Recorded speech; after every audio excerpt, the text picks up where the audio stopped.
है। जैसे समान था तो असमान हो गया, जैसे घात था तो प्रतिघात हो गया, जैसे अब एक चीज याद रखना, स्वस्थ था तो अस्वस्थ हो गया, ठीक है ना।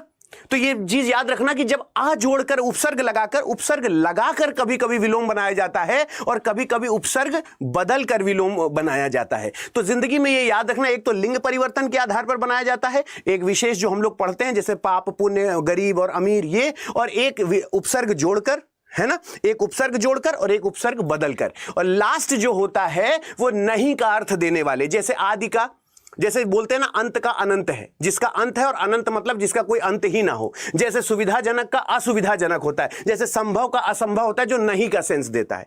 अच्छा ये बताओ, अगर ये नियम ना याद हो तो क्या विलोम हम नहीं कर पाएंगे? अगर मैं तुमसे कहूं कि ये नियम मुझे नहीं याद है तो क्या मैं विलोम नहीं कर पाऊंगा? मैं आपको विश्वास मानो कि तुमको 1000 विलोम याद है, 1000 विलोम तुमको याद है, लेकिन जब आंखों के सामने आता है, अच्छा हाँ हाँ हाँ, ऊंच का नीच होता है, हाँ हाँ हाँ हाँ, अच्छा हाँ अमीर का गरीब होता है, हाँ हाँ हाँ हाँ, पापी का पुण्य होता है। क्षुद्र का विलोम क्या है? तुम्हारे जीडी का है, ये तुम्हारे जीडी में पिछले स्तर का विलोम विशाल भी होता है, क्योंकि इन तीनों का मतलब ही महान है, विराट है, महान है, विशाल है। तो कभी ये मत रटना कि क्षुद्र का विलोम विराट होता है, क्षुद्र का विलोम विराट, महान और विशाल होता है। ये तुम्हारे एग्जाम में पूछा गया सवाल है। दूसरा, लंबा है तो इसको ठिगना भी कहते हैं और नाटा भी कहते हैं। अब पता चला कि लंबा का नाटा, लंबा का नाटा, लंबा का नाटा पढ़े हुए हैं, एग्जाम में ठिगना आ गया, ले पेपर ही चेंज हो गया।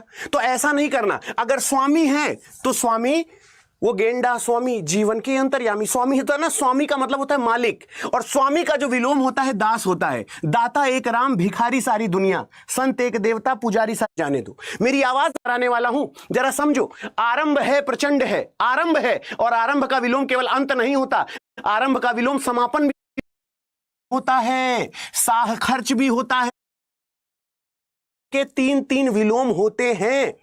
अब मेरे लाल एक बात बताओ, अगर मैं जरा सा ठहर के पूछूं, अगर मैं आपसे जरा सा ठहर के पूछूं, आपको नहीं लगता कि ये अकेले बैठ के आप नहीं पढ़ोगे? विलोम क्या होता है? उच्च का मतलब बड़े उच्च। बताओ, कृष्ण का विलोम द्वेष होता है, अनुराग का विलोम विराग होता है। आप सहमत हैं मेरी बात से? अब जैसे यहां पर देखो बेटा, ये उपयोग है, उपयोग का विलोम केवल दुष्प्रयोग नहीं होता, दुरुपयोग भी होता है, अनुपयोग भी होता है। ये उपसर्ग लगा के भी प्रयोग होता है, उपयोग में अगर अनुपसर्ग लग जाए तो अनुपयोग हो जाता है। अब तुम मुझे यह बताओ कि क्या यह सुनने से क्लियर होगा कि नहीं होगा? बिना मरे जन्नत नहीं दिखती है, पता है कि नहीं? मतलब जन्नत भी चाहिए और मरना भी नहीं है, ऐसा कैसे हो सकता है? बिना मरे जन्नत दिखेगी क्या? अगर ये जो लोग पढ़ रहे हैं वो मूर्ख थोड़ी ना है, लेकिन कुछ लोग हैं कि सर बताइए ना, हम सुनेंगे, हमको सुनना है सर। अगर ये, मैं ये थोड़ी ना कह रहा हूं कि तुमको याद होता जा रहा है, लेकिन अगर ये कान में आवाज जा रही है, अच्छा हाँ हाँ हाँ ठीक है ठीक है ठीक है ठीक है, याद है, वो कामयाब में हमने पढ़ा था। एक कुंठित है तो कुंठित का क्या होता है? अकुंठित, धारदार या तीखा। कुंठित का मतलब होता है जिस दिन सिलेक्शन नहीं होगा ना उस दिन बाप कुंठा से मर जाएगा, कि अपने लड़के को हर तरीके से तैयार कराया, तो ये कुंठित होता है, यानी मन ही मन, मन ही मन, मन ही मन चिंता में सताती रहती है। वो अकुंठित होगा या धारदार होगा या तीखा होगा। कुंठित का मतलब इस तरीके से, जो इधर चुकीला है तो ये कुंठित है, वो इधर मतलब ये है धारदार, और ये कुंठित है यानी दबा हुआ। अनुलोम का विलोम प्रतिलोम और विलोम दोनों होता है। अनुलोम का विलोम और प्रतिलोम दोनों होता है। मैं इस बार गारंटी लेता हूं, इसे हैशटैग बना लो, ये आएगा जरूर। ये अतुल अवस्थी और जिस चीज को कह रहा है, अगर तुम लोग ने इसकी वीडियो नहीं बनाई ना, अगर इसकी रील नहीं बनाई, वाह रे मास्टर आपने दिल जीत लिया। इसकी रील बनाओगे कि सर कसम से आपने दिल खुश कर दिया। इधर आओ, अगर मैं आपसे पूछूं पदस्थ का क्या होगा? ये अपदस्थ होगा और पदच्युत होगा, याद रखना। आगे चलते हैं, कृतकार्य का क्या होगा? कृतकार्य का क्या होगा? कृतकार्य। और जानते हो एग्जामिनर ऐसे सवाल क्यों पूछता है? क्योंकि पता है तुम इसे सुने ही नहीं हो। सच बताना कि तुम इसे सुने ही नहीं हो, ये सभी को पता है कि तुम इस तरीके के प्रश्न सुने ही नहीं हो। तो कहता है कि चलो एक काम करो, इसमें कृतकार्य विलोम डालो तो पेपर में। तो आप ये कह सकते हो कि सर अकृतकार्य हमने सुना है, विफल हमने सुना है, मनोरथ हमने सुना है। अब मुझे तुम्हारे पेपर से इतने विलोम तो मिलते नहीं, तो मैंने क्या किया, यूपी कांस्टेबल से भी उठा लिया क्वेश्चन, यूपी कांस्टेबल से भी उठा लिया, मैंने यूपी एसआई से भी क्वेश्चन उठा लिया। याद रखना, मैंने जीडी से भी क्वेश्चन उठा लिया, मैंने एसएससी जीडी से भी उठा लिया, और मैंने जेल वार्डन से भी क्वेश्चन उठा लिया। कि तुमको विलोम अगर कहीं भी एग्जाम में आ जाए तो यह मत कहना कि सर मुझे नहीं आता। आज्ञाकारी का अवज्ञाकारी होता है और अनाज्ञाकारी होता है। अगर मैं आपसे बोलूं आज्ञाकारी है तो अवज्ञाकारी और अनाज्ञाकारी हो गया, बोले हाँ सर अब जैसे मैंने कृत्रिम का मतलब होता है जो मानव अपने हाथ से बनाता है, और कृत्रिम का विलोम प्राकृतिक होता है, कृत्रिम का विलोम अकृत्रिम होता है, और कृत्रिम का विलोम प्राकृतिक होता है। यह बात याद रखिएगा। घरेलू का विलोम क्या होगा?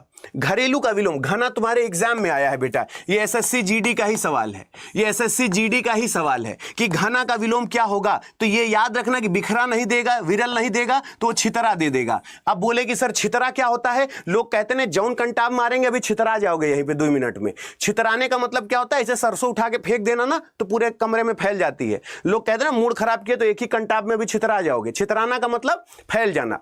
आलसी का मतलब, आलसी का विलोम क्या होता है? कर्मठ होता है। और आलसी का क्या होता है? कर्मण्य। आपने सुना होगा कर्मण्डेवाधिकारस्ते उमा फलेषु कदाचन, यानी कर्मठ का मतलब होता है जो कर्मशील होता है, जो कर्म करना चाहता है। आगे चलते हैं। निंदनीय क्या होता है? निंदनीय, और अच्छा जानते हो मैं इन चीजों को क्यों कहता हूं? इसे 90% लोग नहीं पढ़ते हैं। इसे 90% लोगों की पैंट गीली हो जाती है। अरे सर वो निंदनीय, निंदनीय मतलब क्या होता है? जो दूसरों की टांग खिंचाई करते हैं। ये महिलाओं में ज्यादा होता है। निंदनीय का होता है अभिनंदनीय। निंदनीय का मतलब ये मान लो साला जिसकी हमेशा निंदा होती है, जीजा अलग मारे, पापा अलग मारे, मम्मी अलग मारे। और अभिनंदनीय कौन होता है? जीजा। अब ऐसे तुमको याद हो जाएगा। प्रशंसनीय कौन होते हैं? फूफा। ये वो लोग हैं। अभिनंदनीय कौन होते हैं? ये सब जीजा हैं। इनसे ज्यादा अभिनंदनीय, इनसे ज्यादा प्रशंसनीय, इसने ज्यादा और इस दुनिया में कोई होता ही नहीं है। आशीर्वाद की बात करें तो अभिशाप होता है, शाप होता है, ये सबको पता है। अब जैसे ठोस की बात करें तो खोखला होता है। कुछ लोगों का दिमाग यूज नहीं होता है। और ठोस की बात करें तो द्रव भी होता है। ठोस की बात करें तो तरल होता है। हमारे एक फूफा थे, वो लेते थे तो हम कहे कहाँ जा रहे हैं? कहें तरल लेने जा रहे हैं। हमने कहा अरे बाप रे बाप, लिक्विड का ऐसा इस्तेमाल। कह रहे हैं अब शाम हो गई ना तो तरल लेने का समय हो गया है।